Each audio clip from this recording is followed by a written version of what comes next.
Welcome to the Lockdown Farriers Learning Podcast, the Farrier education platform covering all the knowledge, skills and behaviours needed for the modern farrier.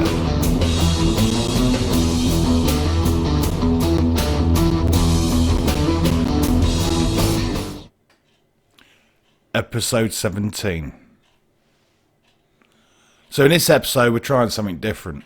A big topic of conversation between farriers these days is the event of serious injuries caused by horses when shoeing.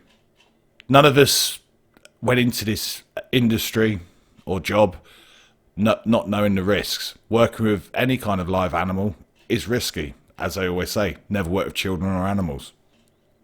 However, it would seem, especially looking on social media, that the amount of accidents happening and injuries to farriers caused by horses misbehaving or lack of common sense or even not being given the right circumstances to shoe a horse seems to be on the up.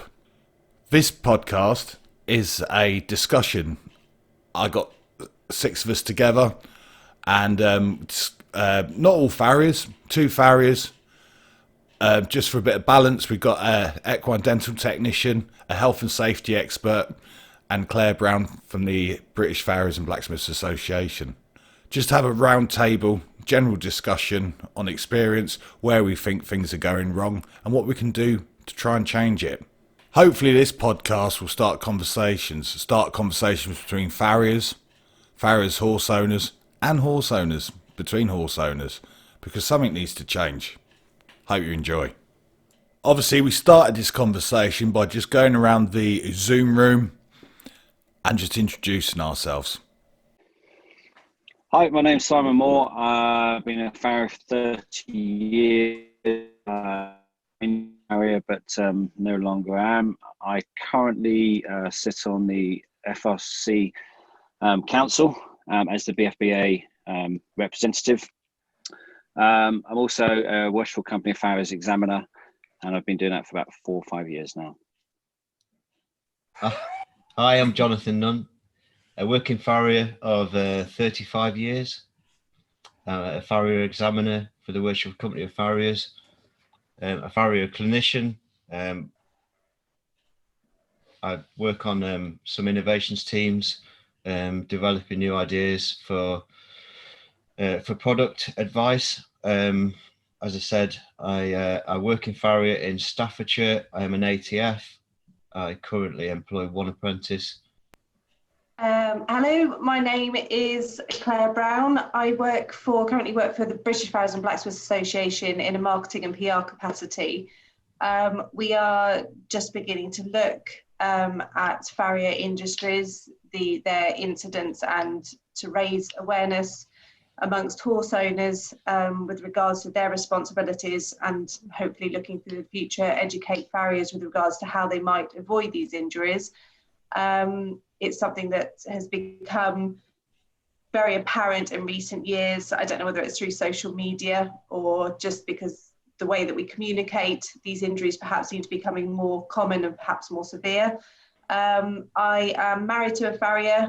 Currently he doesn't train, although we have had apprentices. So obviously from an employer's point of view, there are important considerations there, and have been a horse owner for the last 25, 30 years.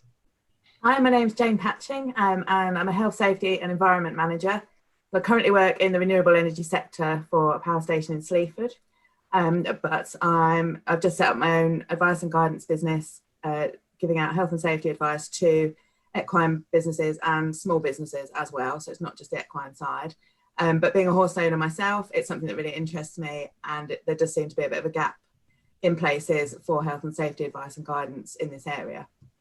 Hi, I am James Arkley. I am a British Equine Veterinary Association qualified EDT, and I'm also a member of the British Association of Equine Dental Technicians. And at the current moment in time, I'm the chairman of that association. I take students, and I'm part of the instruction team. I'm part of the examination team. I've been a horse rider all my life, pointed right through to 3-star eventing. So I have some vast equine sort of experience on all sorts of sides. So it'll be interesting to see how this goes. Right. So thanks for joining us. Obviously, this is based towards safety and in shoeing horses in Farriery. But again, a lot of these topics do sort of cross over into other jobs, be it equine, dental technician, vet nurses, stuff like that. So can I just put the question out to start with? Obviously, we already know working with live animals, and especially farrier, is, you know, it's quite a high risk occupation. But do we think the risks got worse over the last few years? Yeah, I certainly from my perspective, I mean, I'm very lucky because I have a few good friends that are farriers, and I work in that equine environment myself. But certainly, I think over the last 20 years of my experience with horses, certainly the horse owner element of it has changed from what you back in the day when my old man was a horseman, and you dealt with this old school sort of person that manage their horses in a different way, better or worse, we could argue that all day long, but certainly the horse owner element of the market has definitely changed, and I think that certainly affects the environment we're working in, or safe environment we're working in. I mean, we've all been there when you're trying to do something to the horse, whether it's putting a shoe on it or whether it's doing its teeth, and whoever's holding it's in a pair of sandals at 2 foot away on the end of a lead rope texting her best mate. So the environment you're working within these days is completely different from what would have been 20 years ago. So I certainly think it's a change from that perspective. Well, it's for me anyway. Jonathan? Yeah, I'd agree with that. And I'd say, although we realise and we accept the risks involved in working with animals, horses, it's a dangerous job, and certainly ownership, horse owners and horse handlers have changed somewhat. Owners' responsibilities probably, maybe we're not entirely maybe guilty of that as well, in not educating our clients and owners to their responsibilities as well. So certainly I think responsibilities of owners perhaps has been misunderstood at times, but certainly from in my role as a co-founder and chairman of the Farriers Foundation, I'm acutely aware of the amount of injuries that we're seeing. The occurrence of injuries certainly seems to be on the increase, but whether that's just that we're more aware of it through social media and more communication in certain aspects of media as well. But certainly the thing that concerns me as well in my business is the risks and the occurrence of injuries to my staff and to colleagues. Simon Moore? I think one of the biggest things for me is that over my shoeing career, and even when I was involved in horses before I became a farrier, I think horse owners have definitely changed, which we've highlighted, and I think a lot of that is to do with the good horsemen and women of old have sort of died out as such, and we see a lot more people that have one horse owners or two horse owners now, not big yards and that type of thing. And I think that's come about mainly because farms have diversified into livery yards, and horse ownership has become made more affordable. It's quite easy to keep a horse now on a piece of land or farm that's been converted into stables. So anybody now with no horse experience can quite easily buy a horse, get a horse, quite cheap horses, some of them, so, ex-race horses, that type of thing, and have no idea how to really look after them. And they're learning from their other person who's on the yard who has no idea. And they've learned from the other person who has no idea. So this goes on and on and on. And I'm seeing increasingly people that just don't understand the power that these horses have, and the dangers that can happen if they're not cared for appropriately. And I think that's something that we've all got to look out for and educate the clients that we take on in the future.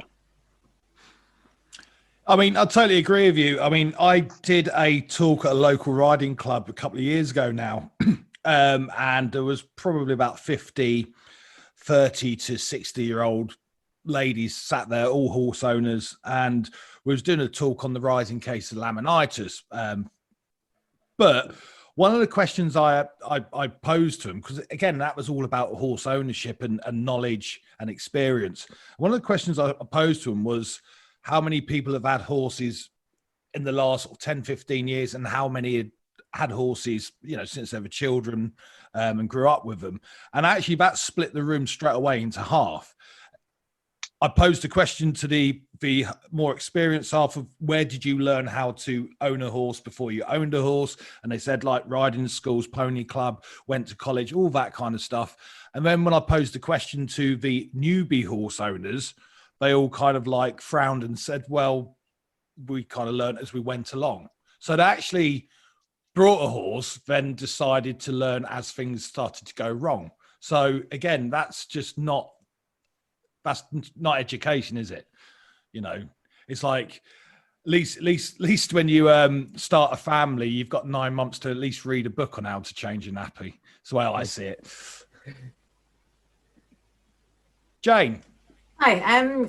Yeah, I think for me, the critical thing is the education side, which obviously we've already highlighted. But I mean, I worked with horses before I had my own, so I went through that route, so I knew what to expect. But I've never sort of seen anything given to me by any farriers or the dentist or anybody about things that, they expect from the owners. I've seen it online because I've looked myself, but when I've had somebody come out, they've never said, right, I'm going to come and shoe your horse. This is what I expect. And that's not a sort of blame attack on the farriers and the dentists, but it's something that I think maybe needs to be looked at to make people aware of what is expected of them. Because as I say, I've never seen anything like that on any yard that I've ever been at. And I've got people on my yard that won't have seen that either. So I think it's really important to try and find a way to get this message across. James. No, it's a very fair point, but I'm not sure that sort of responsibility relies with the farrier. I think as a horse owner, you should have that responsibility. The horse should be, you should be able to control your animal before a professional turns up to look at it. And sometimes staggers me that I go to somebody who can't even get a head collar on the horse, and then you expect me to go and do its teeth with electrical kit and, all the shebang that goes with it. And the farriers, I mean, the amount of times I've gone to a yard and the farriers expect us to do something, let alone in the environment it's in, that's not suitable, but certainly in the aspect of, well, don't worry about it, I can't pick his feet up, I'll get the farrier to sort it when he comes. And the farriers get pushed into this corner about how they're going to deal with that situation. That's either they deal with that situation, or they get it sedated for £100 from a vet, which adds the cost on, or the owner just goes somewhere else. And for me, it sounds very preachy, but for me, it always comes down to quality. I'm sure it does for you guys, that if I can't get a horse done to the quality I want it, it's not always about its behavior. For me, it's about the quality. So if I can't achieve that quality, then I want the horse sedating. But I'm in a different environment.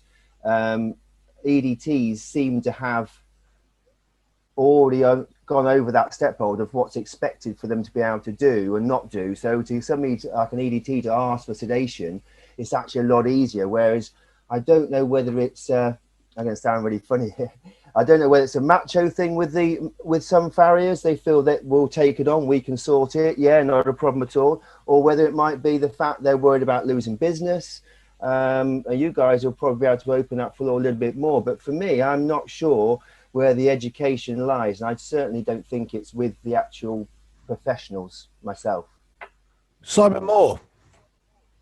I totally agree. And I think the one thing I think that we have to remember, and we've got to try and get across to clients, and I'm speaking from a farrier's point of view, obviously, it's my job to shoe a horse or trim it. It's not my job to train it to be shod or trimmed. It always staggers me that they send their horse off to be broken, schooled or whatever for weeks and weeks and spends hundreds and hundreds of pounds in doing so.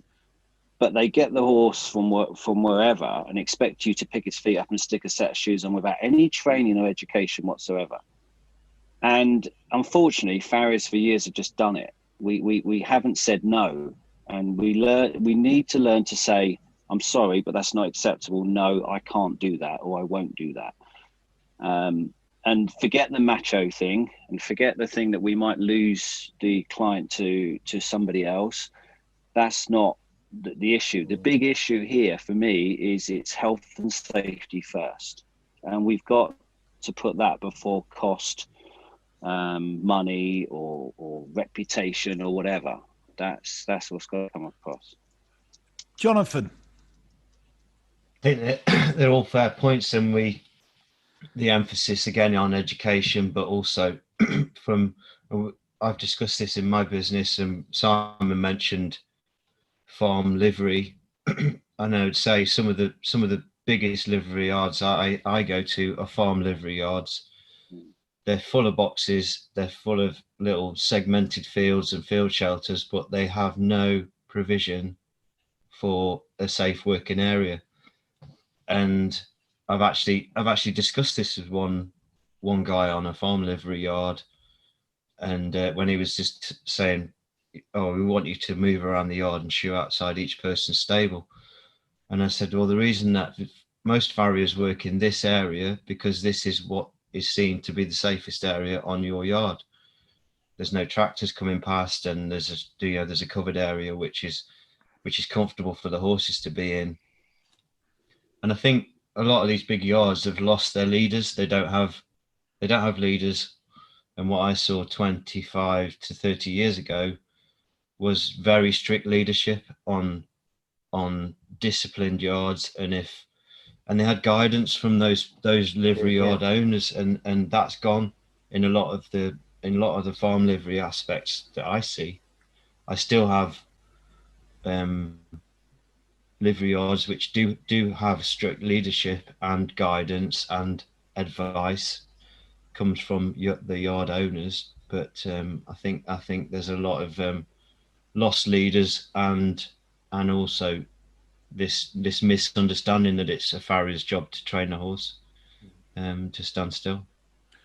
And I think one of the other big changes though with this, a lot of the old horse world was all common sense led, and there does seem to be a complete lack of common sense. I mean, any horsey person, the reason was hooks on backs of stables doors when you open them is to hook them back to stop the door slamming on the horse's backside as it goes out.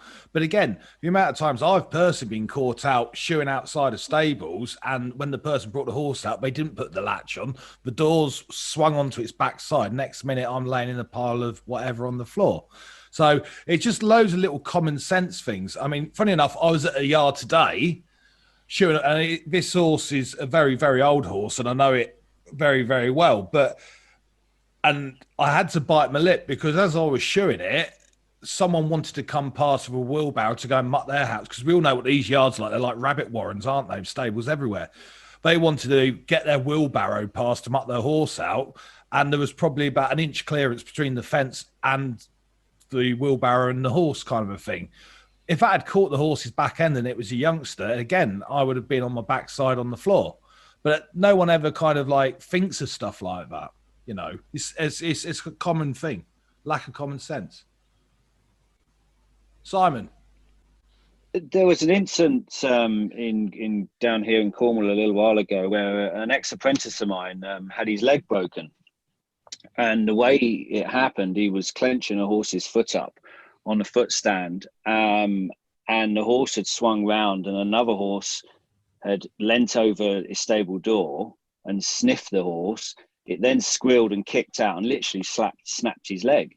Now that's an accident, but it was an accident that can be avoided if the horse was in an area that wasn't near other horses, in an area that was safer. And that's a risk assessment that you have to do when you go to a yard. Is this safe to do this horse here? I mean, sometimes you have to do them where their friends are and things like that. You have to take that into consideration.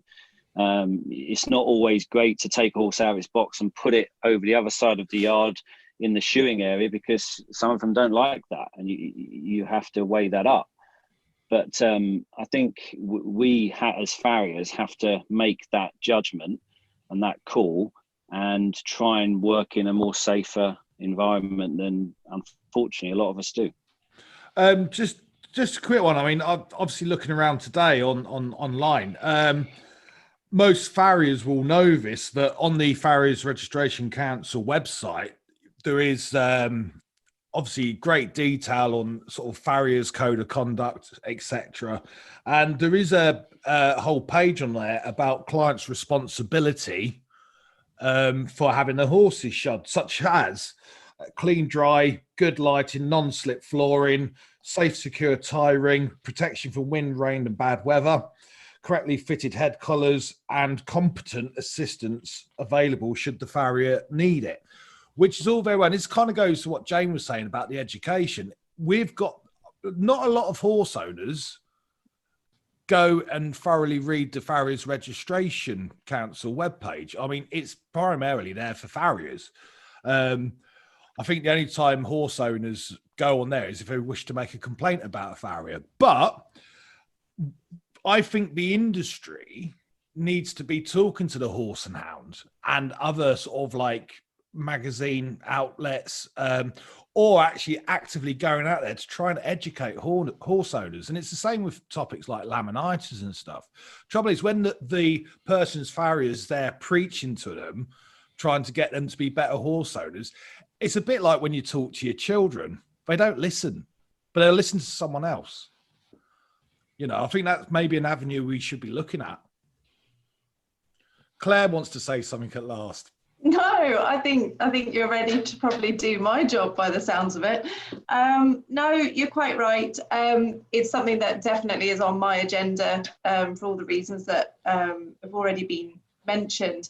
I've spent some time studying the BFBA survey that they commissioned back in 2013 that looked at injuries in equine veterinary practitioners, which at the time cited equine vets as being one of the highest risk civilian occupations that you could have. And I remember at the time, we were up at Glasgow for one of the Ferries conference. It was led by Tim Parkin. I remember chatting to him at the time saying, well, farriers are at far more risk. And now actually got sort of an opportunity to actually perhaps see if that is the case. Their survey,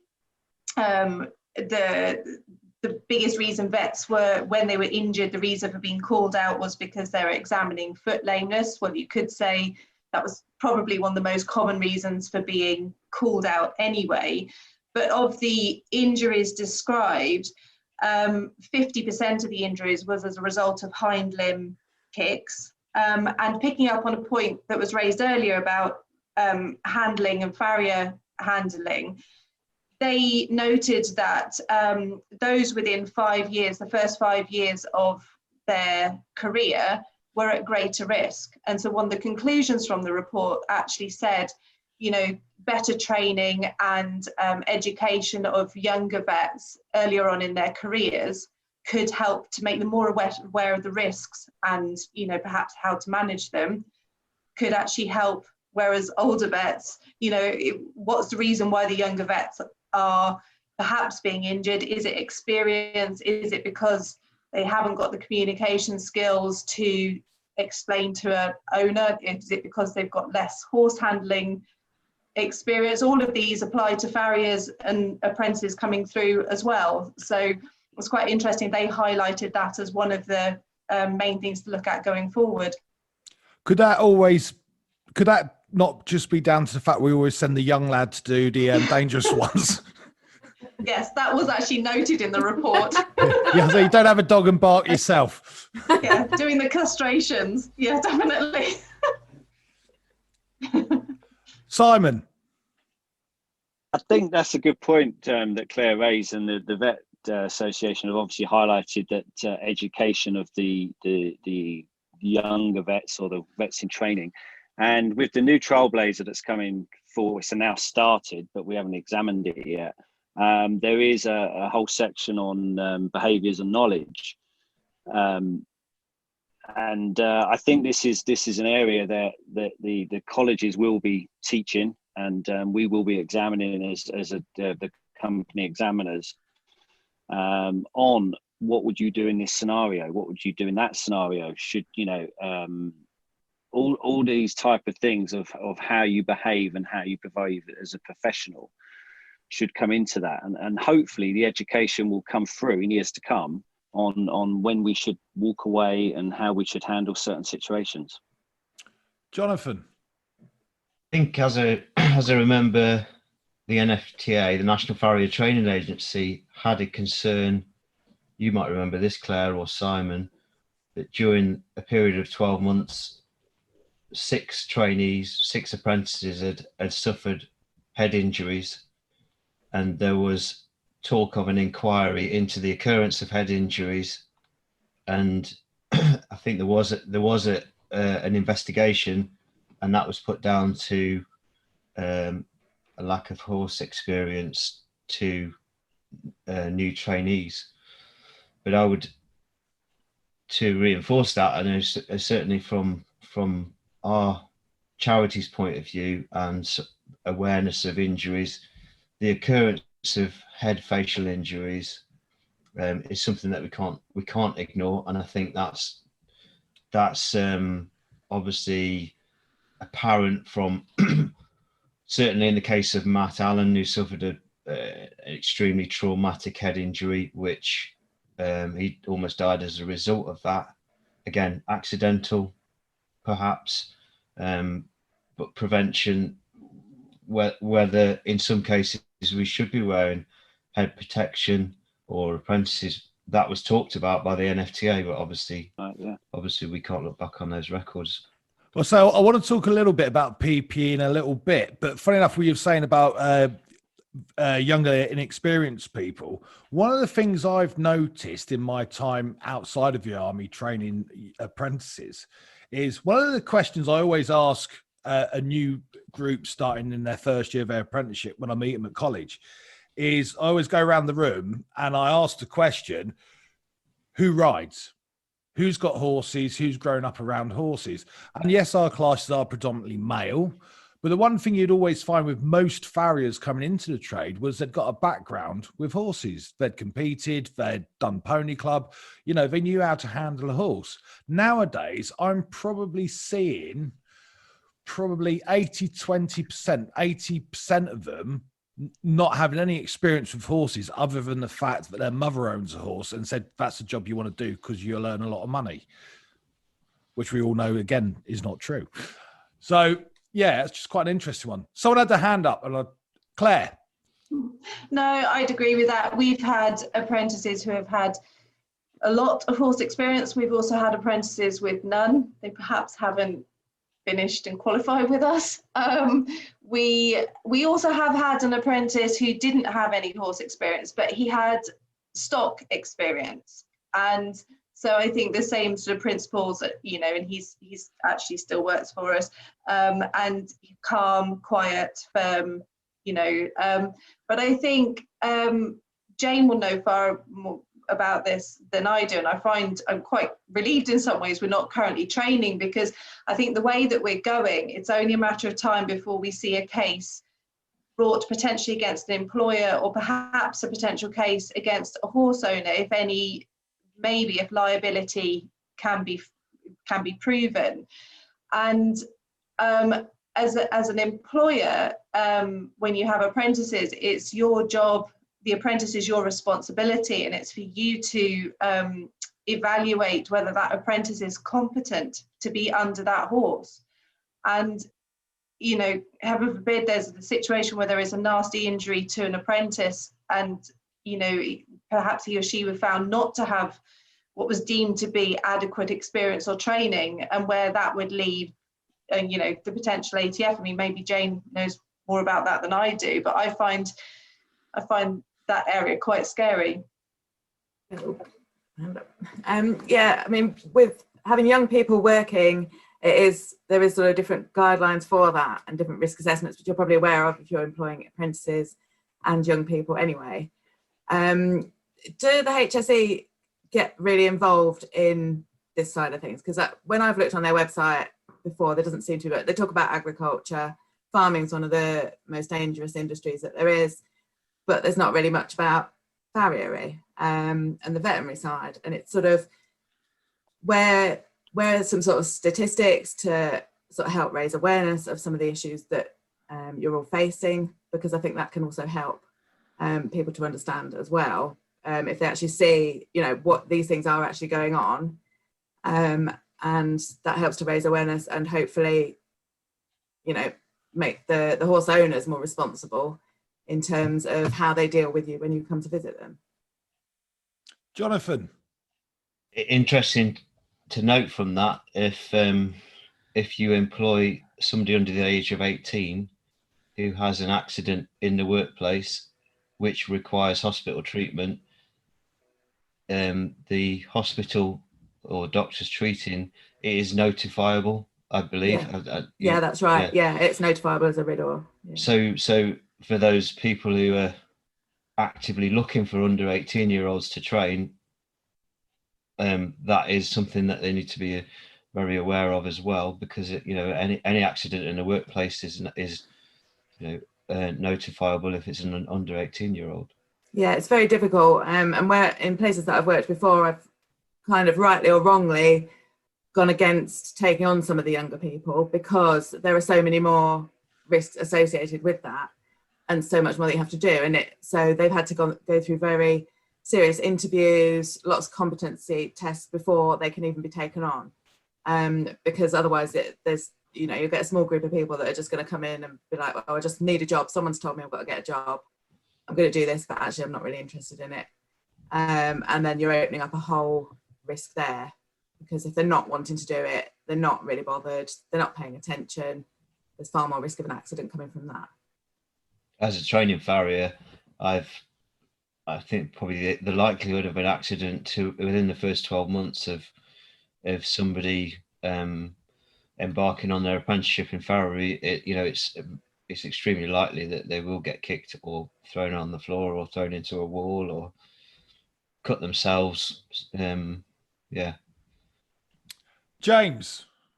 It's interesting because I don't know, obviously I'm quite heavily involved in the training side of the BADT, but I don't understand how your farriers have, or apprenticeship scheme goes through.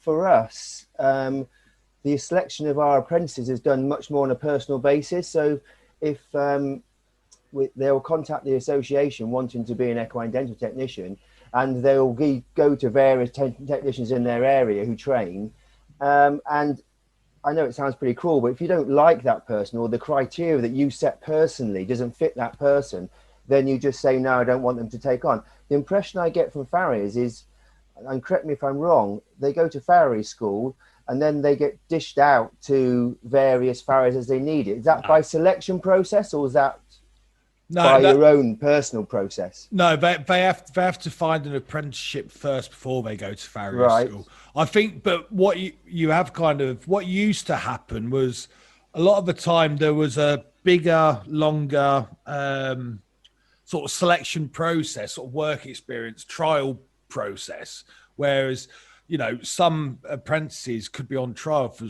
several weeks, months before actually being accepted. Now, as you can imagine, years ago, some people took that to extremes, you know, sort of unpaid labour and stuff, and just held them back.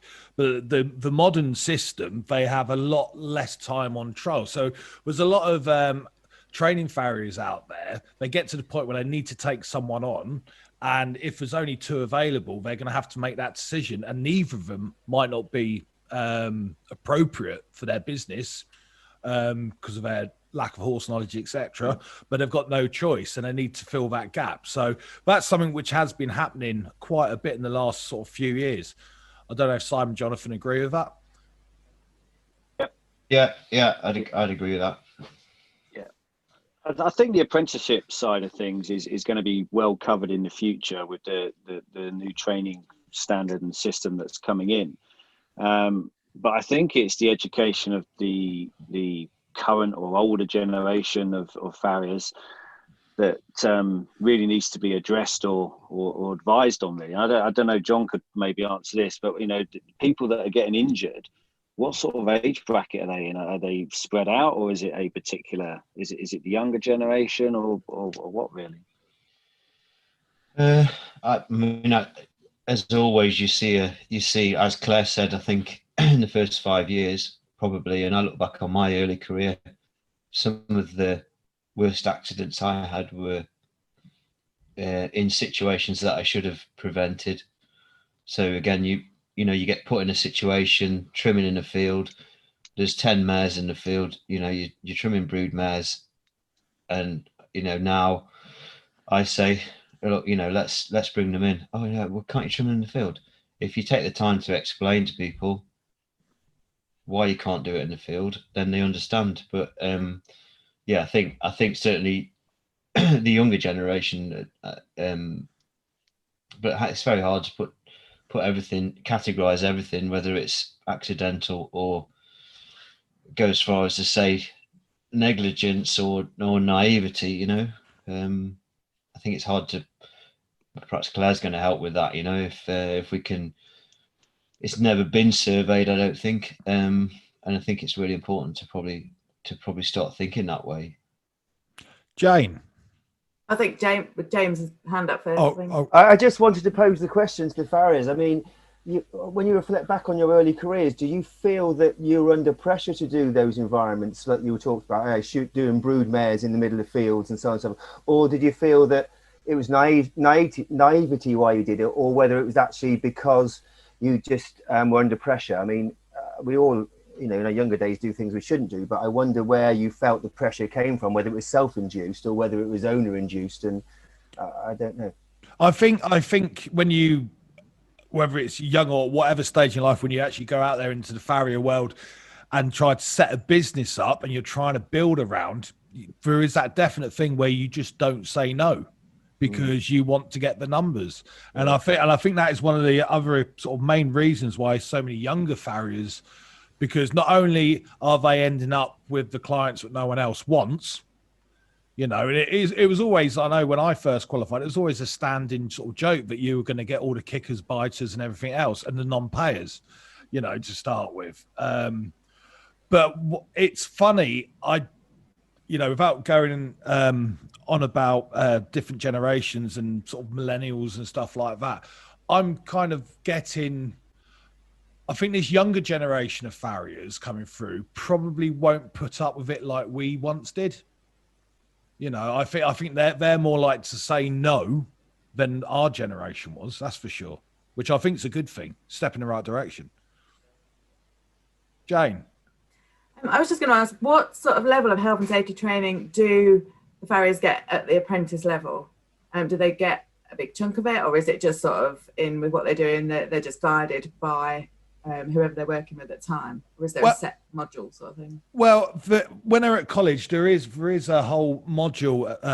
Certainly with the old MVQ system, there was a whole unit on health and safety in the workplace. But again, it was more that strategy.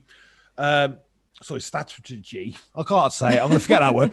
But it was more of that kind of fill in this workbook, all government legislation, stuff like that. And so then it's not realistic. No. And then there was that there was a bit on sort of assessing risk assessment, what bin to put what in, where to put your gas bottles, that kind of stuff. But again, and again, there's also a unit on horse handling.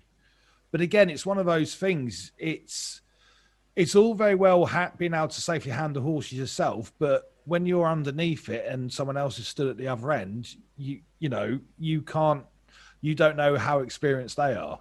And when they tell you they're experienced and they're competent, that doesn't necessarily mean they are. So this is something I find working in health and safety. I do find there is too much emphasis on, this is how it's written down. This is what you've got to do. And I like to think of myself as a realist, because I'd rather go in there and say, well, what is it you're trying to do? You tell me what your issues are, and then I'll tell you what is all written down and how it's supposed to be. And then we try and meet somewhere in the middle. It's all about like compromising. But it's too, easy to just go, oh yeah, that's health and safety rubbish, all written out. Yeah, done that. Not interested. It just get glossed over sometimes. Jonathan. I think going back to, we've talked about the horse aspect, but also gas safety. We've seen a couple of farriers injured with gas explosions. The fire risk. I think that's covered in the apprenticeship as well, even to handling safely gas appliances and things like that. So I think in answer to James, it was James that asked that question. You know, there is quite a bit on health and safety, isn't there, and safety in the workplace, and awareness of safe procedures. Well, and again, I think, you know, as people sort of progress and stuff and they get busy, there's a certain amount of apathy which kind of sort of fills in, especially around safety. And this is the farriers' fault, you know. And again, like you say, a lot of these gas explosions, like just for example, and I know we're talking about safety with horses, but gas explosion, a lot of that is because farriers are cutting corners because they can't be bothered to bleed the gas out before they jump in and drive off somewhere and turn it off at the bottle. But again, that's down to that individual. He's the master of, or they're the master of their destiny when they make that decision. Just while we're on the sort of subject of horses, and this is having spoken to a lot of people about doing this podcast coming up, a lot of people have raised concern over the use of restraint. Now, I know personally, from a college tutor point of view, we are still teaching as part of the MVQ framework, and it's involved with the new standard. It's part of the syllabus, sort of the use of twitches, chiffneys, equipment like that, methods of restraint like that. Now, I don't know many farriers out of these days who would dare grab a twitch out of their car or their van or a chiffney and start to apply it without the horse owner not being too pleased. Has anyone else got any? Jonathan, you got any thoughts on that? I carry a twitch in the van, and I would only use it in a first aid emergency. Mine is what they call a humane twitch, so it's a manufactured twitch. It's not a piece of string on the end of a stick. I think if there was any question as to its use or its proper use, then I think the twitch is a recognised method of restraint, but I would be very careful how I used it and where I used it. Certainly, having seen accidents involving twitches and it going the wrong way. So, from my point of view, as far as restraining methods go, I don't, certainly not anymore. I may have had to in the past, or if it's an emergency, you've got to pull a shoe off a horse that's trodden on a shoe and it's bleeding, and you've got to get a shoe off. Yeah, you probably would be within your rights to use a twitch, but yeah, it's sedation for me. If I've got any difficult animals, it's without question. Simon? In my opinion, I don't think farriers, when we're talking about shoeing or trimming horses now, I don't think farriers should discipline or restrain a horse in any way. I think if we just have a black and white that is not our job, I can see what John's saying from a health and safety point of view, or if it's a last resort if you're doing it under first aid or something. But to put shoes on or to trim a horse really isn't first aid. We can do that with sedation now. But as soon as we start disciplining them or we start restraining them with twitches or with different types of head devices or anything that's been done in the past, I think we're opening ourselves up for problems. And I think farriers have just got to take that professional responsibility to judgment and just say, this is not the circumstances that I can safely shoe your horse in, where you are safe, your horse is safe, and I am safe, and say we need to look at this in another way and we need to get some professional help from the veterinary surgeon to sedate it. There is so many calmers, sedations and that are out and available these days. In my opinion, there is no excuse to be resorting to other methods when we don't need to. It's not our responsibility. We shoe them, we trim them, we don't train them. That's down to the horse owner. And if you put the emphasis back on the horse owner, the client, to say, actually, it's your problem because you have a horse that is unruly and is difficult, then that takes it away from us. But if we take the responsibility and think it's our problem when it's not, then that's when problems start happening. James? Your I champ. I just wondered, obviously from an EDT perspective, slightly different, but certainly from a Farrier's perspective, do you meet much resistance from your owners when you sort of suggest that this horse might need a little bit of sedation to help it through the process? Do you meet much resistance, or do you find most people are open to that? Do they see it as an added cost they don't want and expect the Farrier to get underneath it and do it, or do you find that most owners are quite open to that response? I think if we were to be honest about it, a larger percentage would probably not want to do it because of the extra cost. If it was a cheaper way or someone else who would come and do it without it, they'd probably go for it. But there is a percentage who would. Like, especially if you were shoeing several horses for a person and they knew you and you had a good relation, and you know there was a definite difference between the bad one and the good ones, they probably would go down that route. Jonathan. I think that's changed certainly in the last 10 years. It's easier to persuade an owner that sedation would be the kindest and easiest method to do. But yeah, I meet resistance when I ask for sedation, and I sometimes a flat no, and they say I'll give it a horse lick, or I'll feed it a bucket of food.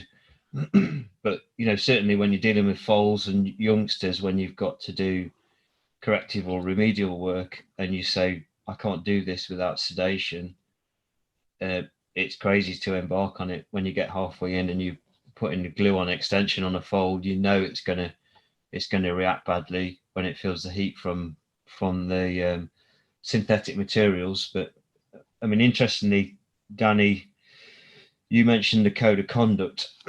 That's something I read earlier. There is a paragraph on difficult horses. Did you see that one?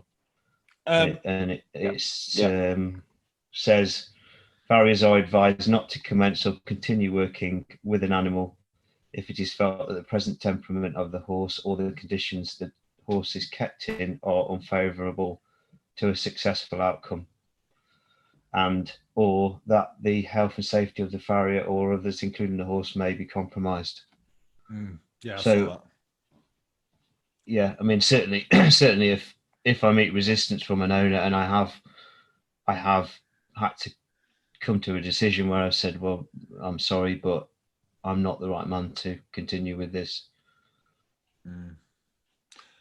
It's interesting because the reason why I'm asking all these questions, and it's not really my role, but I find it fascinating between the relationship between an EDT and an owner and a farrier and an owner, and what the two are expected to be able to perform. And I find it fascinating what they expect you guys to perform. And the reason why I got asked to join this call was because Danny was at the same yard I was on, and the first horse I went up to, the minute I walked in the stable, it was instantly wasn't going to be able to get done. And I flapped straight away when I think we need to get some help. We need to get some sedation. This horse needs sorting out. And Danny liked the way I did it because it was no grey area for me. It was a yes or no process that we either get it sedated or it doesn't get done. And I still find it interesting that what they expect a farrier to achieve without it, and what they expect an EDT, and how, even though we're much more juvenile as an association and as an industry, yet we're so far ahead in lots of other ways. I find that really quite interesting. Maybe because the modern dentistry has got hold of that newer element straight away, rather than the farriers still expecting to be these guys that sort these horses out. I just find it interesting. From my own perspective, this is not on my own association, but they're good. Claire? No, I know what James is saying, but to be fair, you see a client probably every 6 or 12 months. If a horse needs sedation every time it's seen by a farrier, it's every 6 weeks. So the cost impact, and for a farrier, it's not, to ask the owner for more money. It also requires coordination between the vet and farrier. If that farrier's got a particularly busy diary, it's not always that easy. So yeah, it's a complicated process. I completely agree with Simon that I don't think farriers now should be disciplining or restraining horses in any way. I don't think it's our place. I think it's education. And I was going to reiterate what John picked up on the code of conduct. and that I don't know how well known that is read by farriers, and that the advice we are getting from the FRC is that you are advised not to commence work if it's not safe to do so. And I think farriers should be in a position where they feel more empowered to do that. The problem is there is probably a farrier down the road that's still willing to have a go. Yeah. Jane? How much of an issue is there with owners restraining their own horses, in terms of if they don't really know what they're doing and the farrier comes on the yard and they say, right, I'll sort it out, and they go and grab a twitch from their mate's box in the tack room, or a Tiffany or something, but they actually don't know what they're doing with it? And is that a thing that you come across a lot, which can make the situation worse? Jonathan? Yeah, I've experienced owners, heavy-handed owners, that have over-disciplined their horses. And again, that's a situation where I'd say, look, I don't agree with this, and you've put me in danger by hitting your horse while I've got its leg up in the air. And then that's when I walk away. But again, I've been in situations where the welfare of the horse, when you've removed 4 shoes and you said, I can't continue with this is too dangerous. You get the Welfare Act thrown at you, and people say, well, my horse is going to be footsore now. You've got to continue. And I know for a fact of one case where the horse was reprimanded, and there'd been, prior to that, the farrier had tried to refuse to shoe the horse, and had been told that the horse was going to be footsore, and it was a welfare issue, and she wanted him to continue, and that ended up in an ensuing battle with farrier and her horse. So yeah, we do get in situations where there's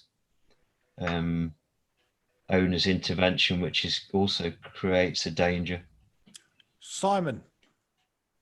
I'll just come back on 2 points there. I mean, for me, like John just said there, the welfare of the horse is paramount. Don't get me wrong. We have to do everything we can to make sure that the horse is safe and well looked after, but also ourselves and the people around us. It's not just the horse, it's the owner, the person standing around it, and ourselves.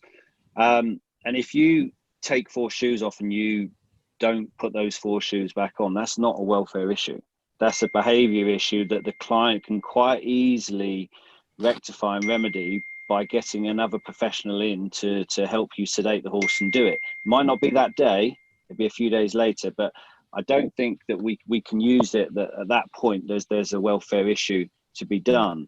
And then coming back with James's point earlier, when he walked into the stable and straight away said no, did he at that point go, oh, if I say no, I'm worried that another dental technician's going to come in and take my work? He probably didn't. He probably just went, no, I'm just not going to do this horse because it can't get done.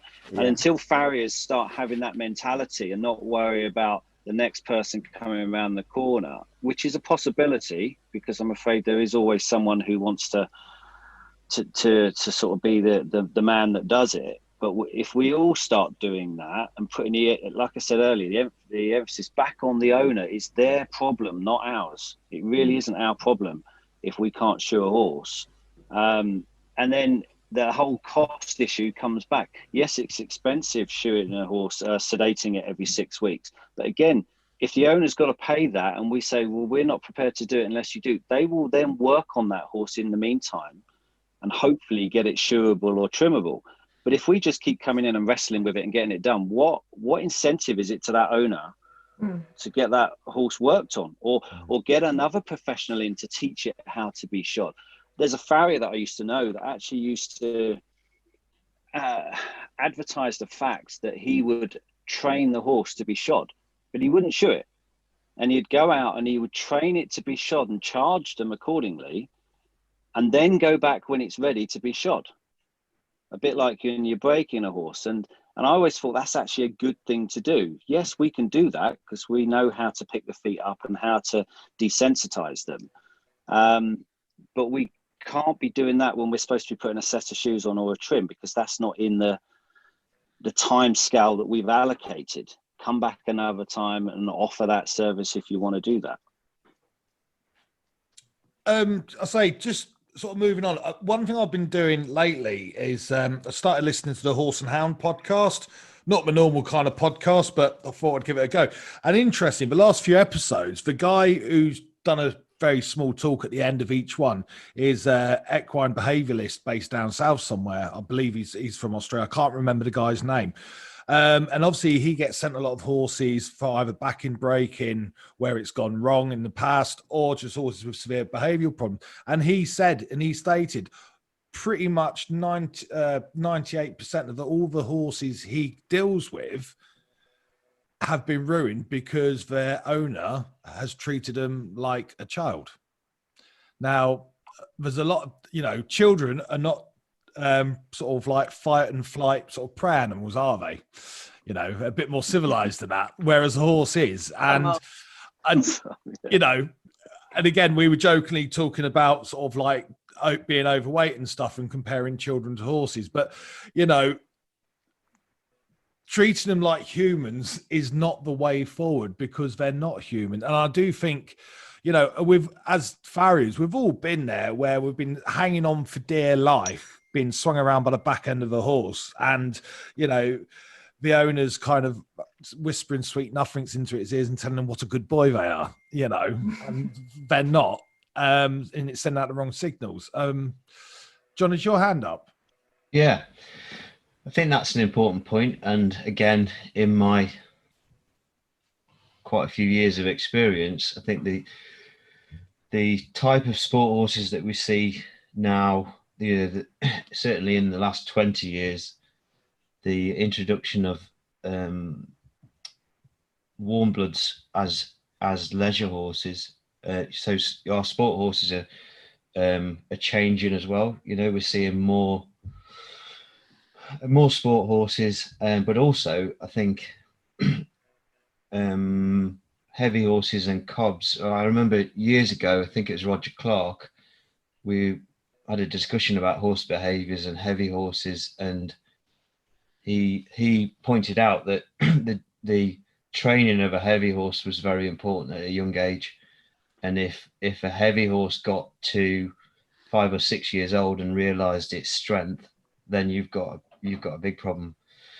And I think we see that in leisure horses as well, cobs, etc., and also the level of work that some of these sport horses are getting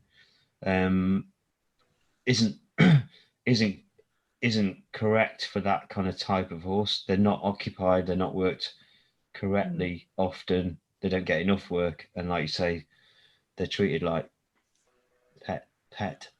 Well, obviously mine and James' history sort of like 15, 20 years ago, obviously we were both in the British Army, working with army horses, and every now and again you had a nasty one, and looking back, that was probably pain related or something.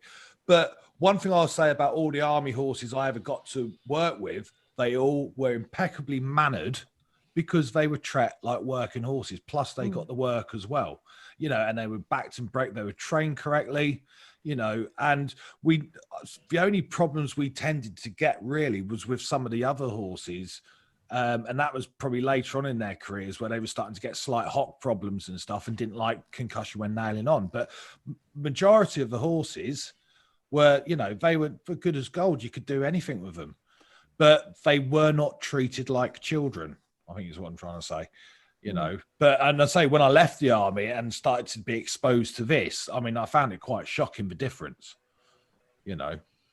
James. It's interesting you reflect on that time in the army, because when I look back at it as well, all the training that we did with the horses, everything, the process was completely slowed down. So not just the shoeing, where you would take a horse into that environment, it'd be trimmed, it would come back, it would go back in that environment, and maybe if it was settled, have a pair of front shoes on, go back out to work in the environment. The whole time it was working through that process.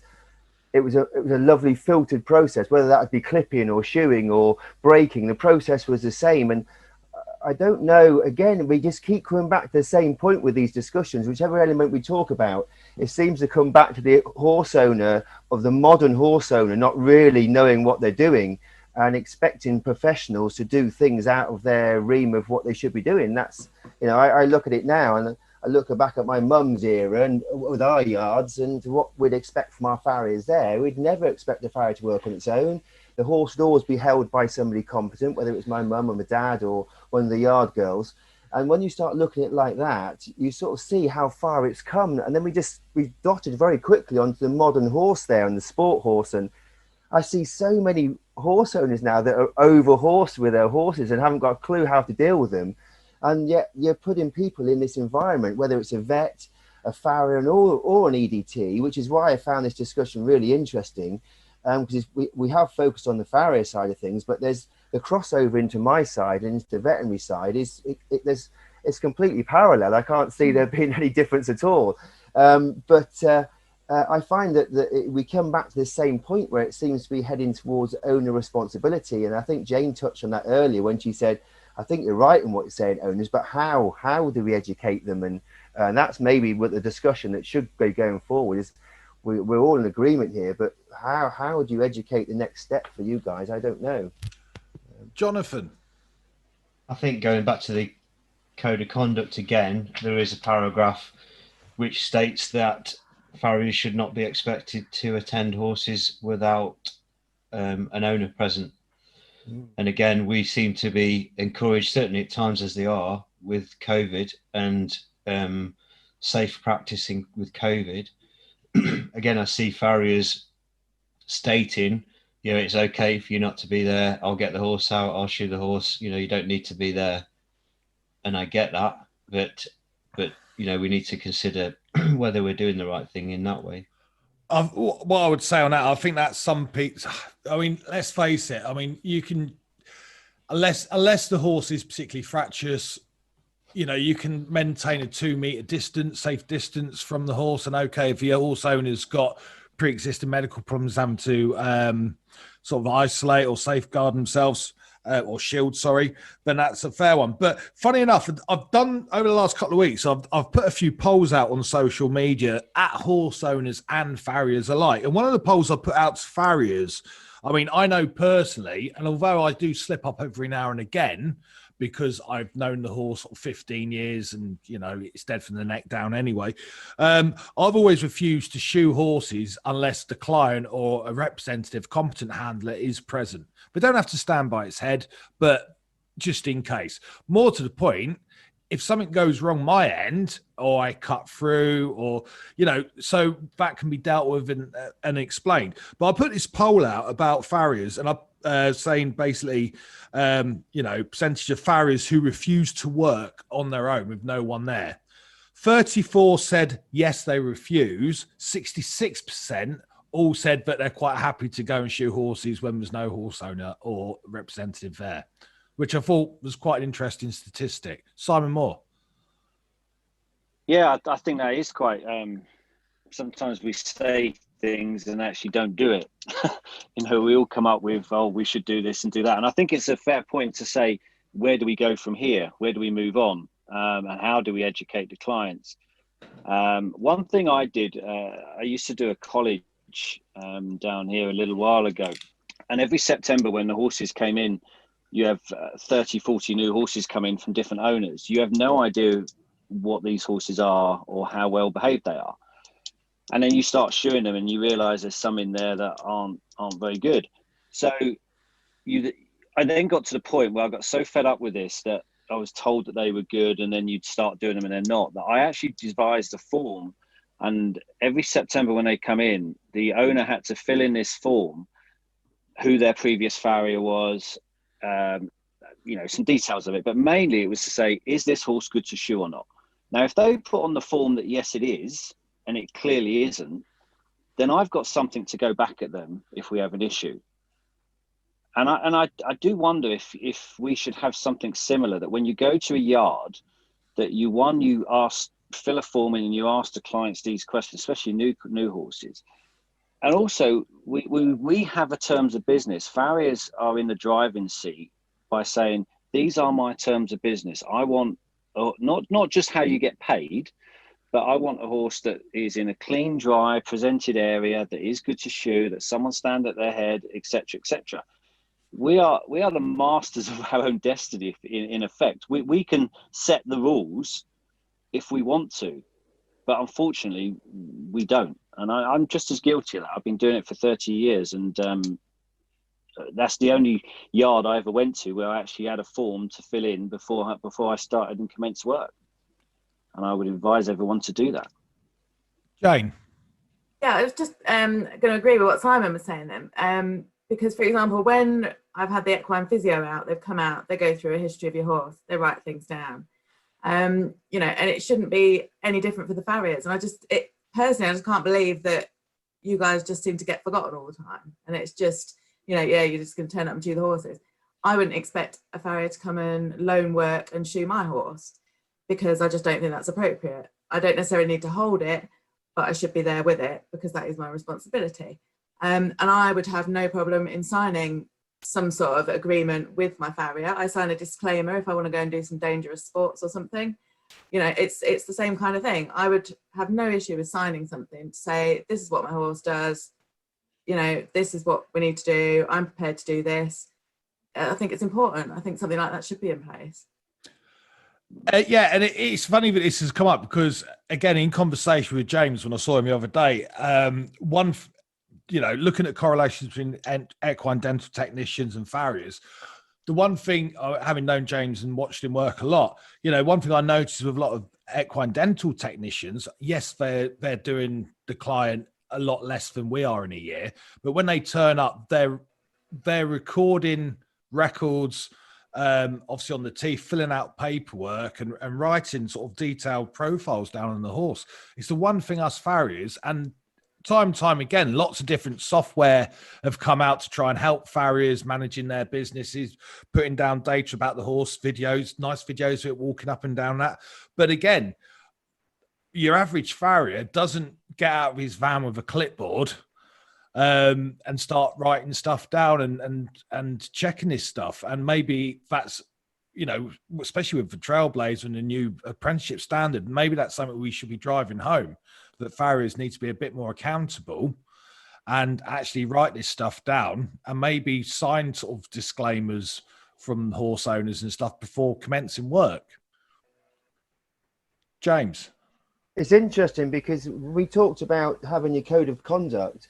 Not myself, but certainly a lot of EDTs, or mine's done all electronically now, but when we were back in the paper days, a lot of EDTs would have their code of conduct on the back of their sheet. So the owners got it all the time, whether they liked it or not, whether it's something they might flick to once in a blue moon when they were checking the dental chart from the 6 months before, but their information or the requirements was on that paper all the time to be read. So I'm not saying you guys should do paperwork because you know, it's much more complicated than that. But the idea of feeding information, if you had some sort of paper trail process, that code of conduct or your personal code of conduct, whichever way you want to put it across, could be accessible all the time to the owner rather than it just being a will and a prayer they've read the website.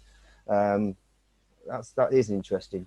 Well, I'd say one of my main aims for sort of obviously putting this conversation together, if you like, you know, from a farrier education point of view, is about starting the conversation between farriers, you know, and again, when it goes to the education, I mean, it's normally when us farriers moan at our clients about situations, we just sound like a bunch of moaning farriers. Is there another way we should be communicating this? Is there another way we should be educating them? You know, Simon. Absolutely. I mean, we can't expect, and I think we come back right to the beginning when Jane said this, you know, if we don't tell the owner what we want, how can we expect them to know what we need? And we have to educate the owner in the right way. And that's done prior to any incident happening. There's nothing worse than a situation arising and everyone's tempers get up and people start shouting and getting out of breath and creating a situation. That should never be done at that point. You've got to go in at the beginning and say, this is what I need and this is how we need to do it. And especially when it comes to difficult horses or anything. And it's got to come from us.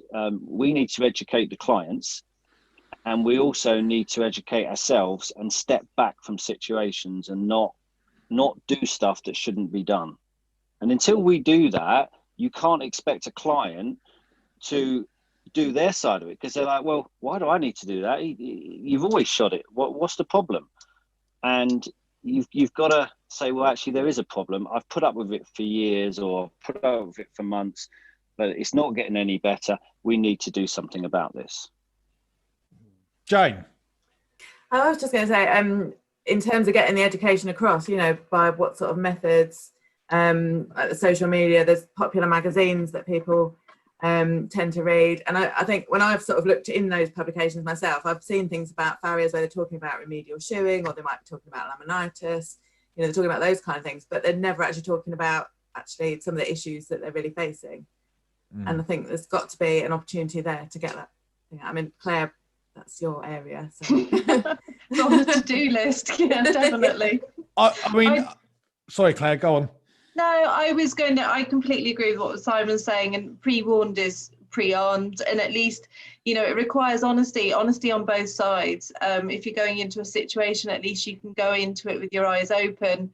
And yes, you know, if that client has said that, you know, the horse is known to do X, Y, or Z, you can make an informed decision. And, you know, in that first appointment, it might be sedative. It might not need sedative every single appointment afterwards. If the experience becomes better for whatever reason, you know, there is the horse being naughty, or is there an underlying issue? Is it a previous bad shoeing experience? There's all sorts of things. Only just before Christmas, a member was kicked in the face, and as it transpired, that horse was well known to be bad with the farrier, and the owner was aware of it, and it was a new client to this farrier and just hadn't told her. Now, you know, personally, my horse is horrendous at being injected. She strikes out with a front leg. I would never let a vet approach her to inject her without telling them first, because I would hate it if she was to injure them.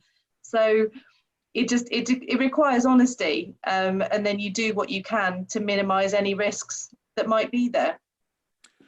Well, just a quick one. Again, going back to some of the statistics and polls I've kind of put out there, some to horse owners, some to farriers recently. And I found this one quite interesting, and I put it on a quite well attended, very well followed Equine forum on Facebook. I'm not mentioning no names. And the question I put to the people was, when you get a new horse, or when you had your new horse, obviously that time between the you purchasing that horse and the farrier coming out for the first visit, and I gave them some options. One was, did you pick up the feet?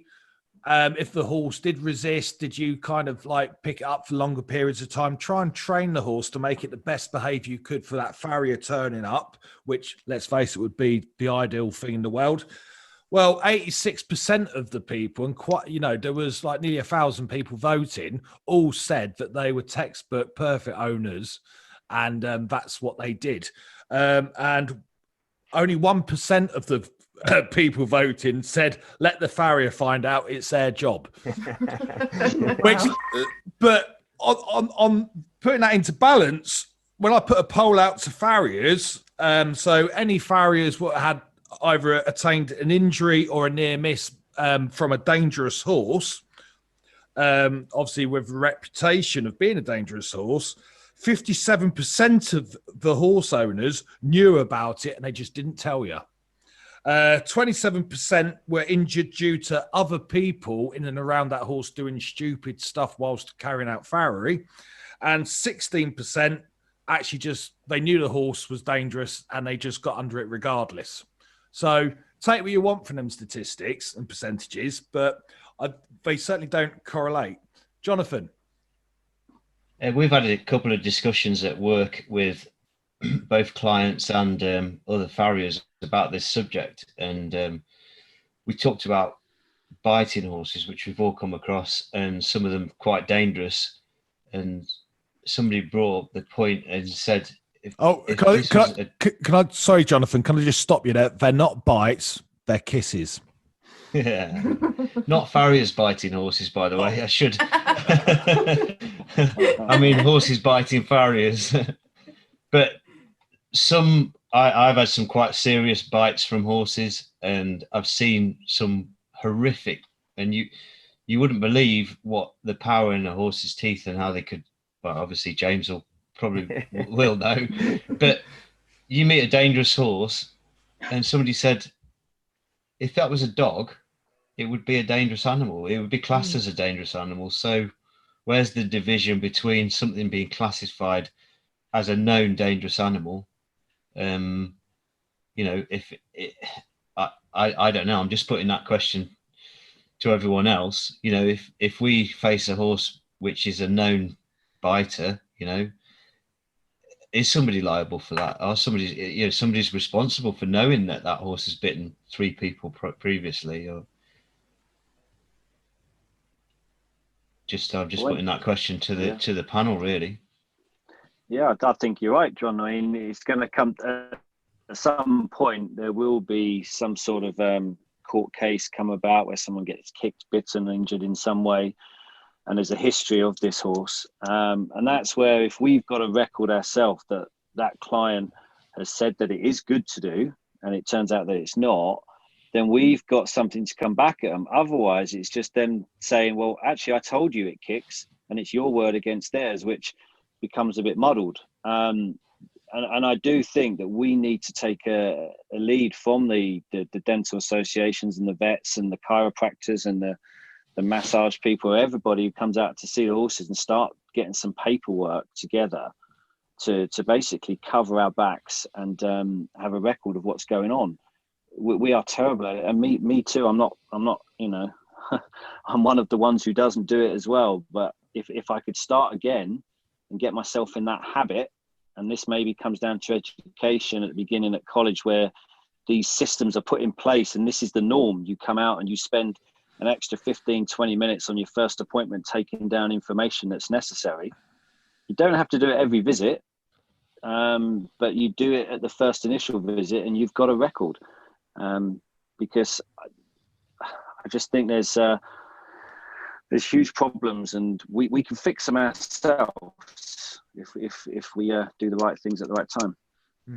I mean, again, going back to the education of clients, and I've long discussed and debated with people about, you know, in my opinion, you know, Farrier training, I don't think has ever been as good as it is. And that's not just apprentice training, that's CPD, you know, what we're getting off social media and all the other various platforms, and great podcasts like this one. But, you know, Farriers are a lot more educated now, I believe, than we ever had. And we've got to be, because of the diversity of horses and the problems we're dealing with. But one of the biggest things what keeps coming up in conversation, from equine safety to horse training, from horse management to foot management and everything else, is some horse owners are getting in the way of us being able to achieve what we're trying to achieve as equine professionals. And I just put it to our governing bodies, you know, farrier training, we're going in the right direction. Maybe we need to start looking out and educating the horse owning public, you know, as sort of governing bodies, you know, be it the Worshipful Company. I know the association's got Claire looking into this safety thing, which is obviously a great bit of work, but the FRC as well, you know, it's getting that information out there. Like I say, it's a bigger job than it is for any one individual farrier out there trying to obviously single-handedly do it. I think as an industry, we need to get behind this. I think FRC have obviously got their webpage, and they've got certain things on their best practice for clients that we spoke about earlier.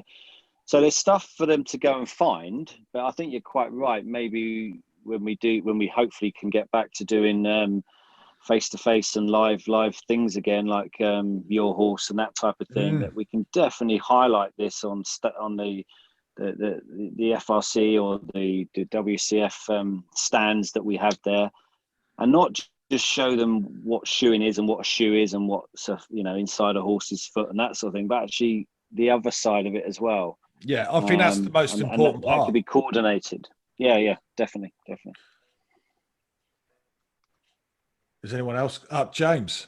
Yeah, I was just only getting from our own association side of things, and I just wondered where you could take your first step of education, and I did think that whether you did any sort of trade stand stuff, and whether even when you did trade stand, you were probably more expected to talk about feet and educating people what's inside the actual hoof capsule itself. But I wondered perhaps on that side of things where that with our CPD, we have to achieve so many points a year. I'm not sure how you guys run yours, but part of that is education of non-EDTs, whether that would be a public, and say riding schools, pony clubs, so on and so forth. You gain CPD points through that, so that we talk to about dentistry, but also about what's expected in dentistry, but right at that core sort of basic level. And I just wondered, you guys always seem to be, and this is my own experience with a Farrier, the Farriers always know best when it comes to feet. So the discussion about things is always kept to a very minimum. And that's just always an old fashioned sort of scenario that I've been brought up into. I know, obviously, I've had Danny as a Farrier for many years, and known him for many years. So that open discussion is easy to do. But I wouldn't feel that you guys would be the sort of guys that would go out there and have the time, even if you definitely got the want, but to step back and educate those clients whilst you're there. So where does your association go to get that education to across the clients? And maybe it's trade stands, maybe it's articles in magazines, maybe it's leaflets. I don't know, but certainly from our association point of view, we have CPD points gained through outside education, i.e. Like pony clubs, riding clubs, and so on and so forth. So I don't know if that's any help to you at all. Jonathan. That's interesting, James, that you mentioned that giving some of us have mandatory CPD now that we have to maintain. Newly qualifieds have to. It's still in infancy, but I put the question to a member of FRC staff how many CPD points are awarded for me giving a lecture, and she said, "Oh no, you can't get awarded points." But anyway, that's another story. But I think education in that way, I certainly try and educate. I do sort of small yard talks, horse owner talks. But I think maybe something that I thought of is maybe our association could do more in the way of instructional videos towards horse owners.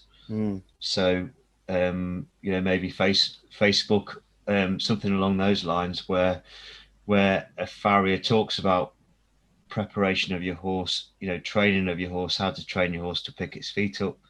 So going back to what Simon said about the farrier that he knew charged for training, maybe that's something that we could action.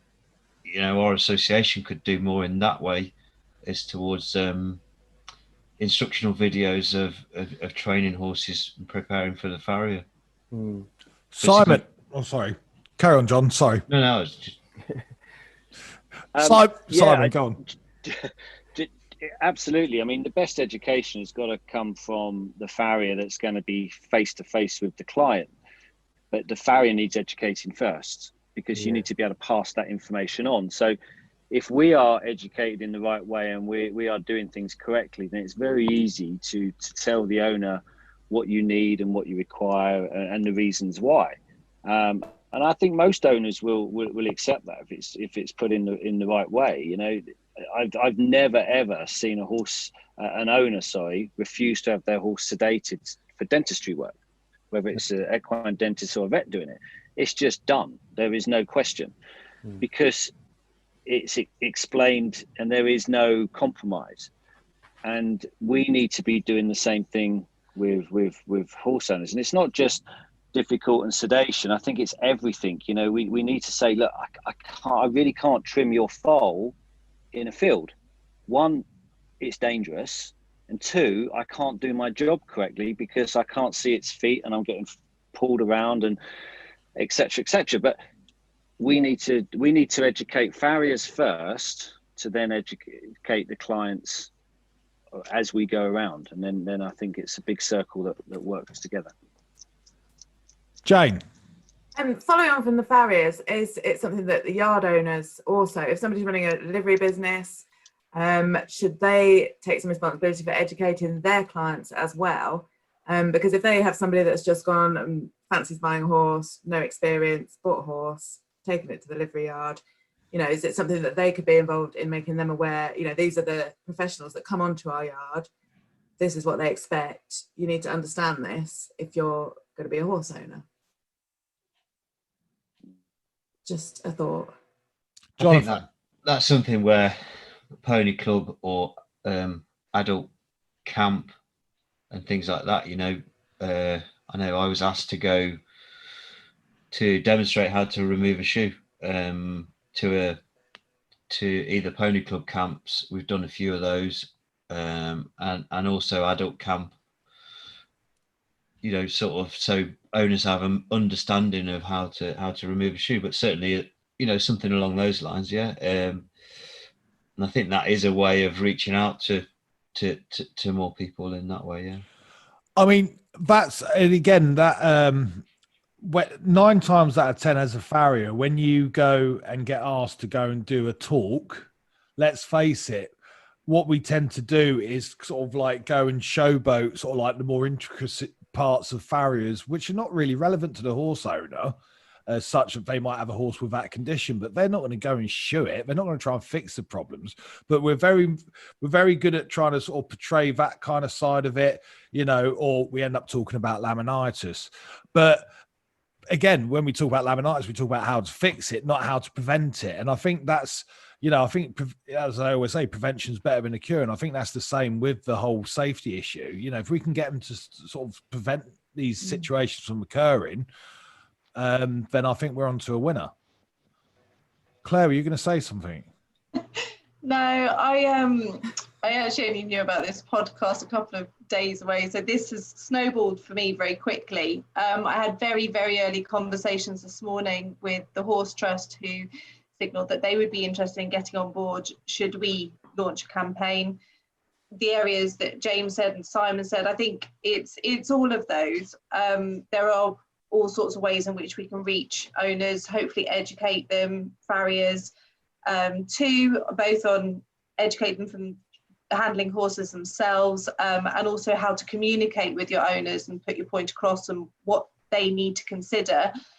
Talks, I think, is quite a hard one, because if you went into a pony club or you were asked to give a talk, you're not going to say, right, I'm going to give an entire presentation on actually how I need to handle, you know, why I can't shoot your ill-behaved horse, because we're talking about this as if every horse is on your books is badly behaved, and probably if you're sat in a room full of 100 people, there might hopefully be 5 that might be a bit awkward to shoe or whatever it may be. So I think it would probably in that context may need to be a more generic just horse handling techniques, what to do if, but certainly with regards to articles, social media, videos, yes, it's all possible, depending on budget, and the support we get behind it, how it's endorsed by within our profession and with other equine professionals as well.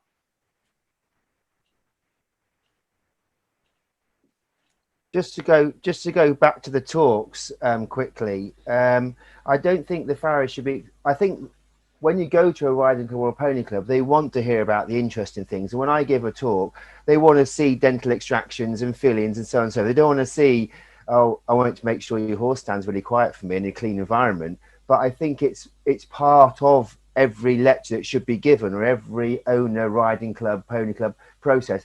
There has to be an element of that's fed into it, I think, was what I was trying to say. I don't think it had to be to be quite so boring that, right, the whole hour on making your horse stand still. Fair comment. It's like sitting for a health and safety lecture. I didn't want to say that with Jane here. I was thinking, I love health and safety. You haven't been to one of my talks. No, I think historically, the communication from farrier industry as a whole has been poor, and pretty much non-existent.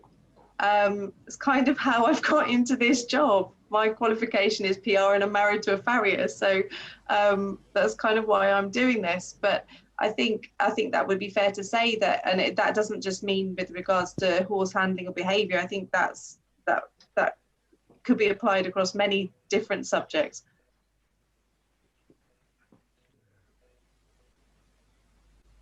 Is that your hand up, Simon? Oh, well, yeah. I mean, the only thing I'd come in and say is that I agree with what James said about you can quite easily incorporate that side of it into another talk. I mean, one of the things I do whenever I talk to any horse owners or whatever is I start off any lecture on basically what are farriers and what our different trades are. So I just tell them what the FRC are, what the Worshipful Company are, who examines us, who represents us, and who regulates us, and then how many farriers there are and what the different qualifications. It's 3 or 4 slides, but you can incorporate that at the beginning or the end of a lecture, and you could do that with make it quite fun in some ways. What should your horse do while I'm shoeing it, and just bring the audience in and create a discussion. And I think that's what we need to do a bit more, really, a bit more out there talking to the horse owners, because like I said earlier, we can't expect them to know what we want if we don't tell them. Yeah, and again, one of the aims of putting this sort of talk together really was to start that conversation within the industry, and to sort of obviously get people to maybe sort of like sit back and just look at things a bit differently in how they practice, and maybe as an industry get on board with the whole education thing. I think, we've talked long enough on this subject, unless anyone's got anything they'd like to bring up because it's not been mentioned. No? No. Well, I'd like to thank you all very, very much for taking, your precious time and joining in this thing. Like I say, hopefully moving forward, it would have started a conversation amongst farriers and even horse owners into sort of like trying to maybe look into, can we make this better? Thank you. It's definitely something that I would hope to promote with my side of things when I'm going out visiting on a health and safety point of view. It's definitely something that I could promote. Yeah, absolutely. It's but I think a lot of it is just, I think with a lot of things with health and safety, a lot of people don't become aware until there's been a problem. No, that's it. I mean, again, how many young apprentices were you always moaning at about wearing safety glasses until that one time they got something in their eye? Now they can't keep the things off their face. We've all been there. I just wear safety glasses now because I can't see without them, but that's prescription lenses. So, but again, thank you very much for your time. I'll say hopefully a lot of people will get a lot out of this conversation, and it will start a further conversation. So thank you very much. Thank you. Thank you. Danny. Thank you. Cheers. Quite a lot of food for thought there. I'd like to say a massive thank you to James, Jane, Simon, Claire and Jonathan for joining and spending an hour and a half of their evening discussing farrier safety. Hopefully a bit of a conversation starter amongst you, maybe make you look at things a little bit different, and maybe us farriers, just need to start saying no to some of these cases rather than jumping in there. Someone once said to me, the cemetery's full of heroes, and I think that's quite a good analogy.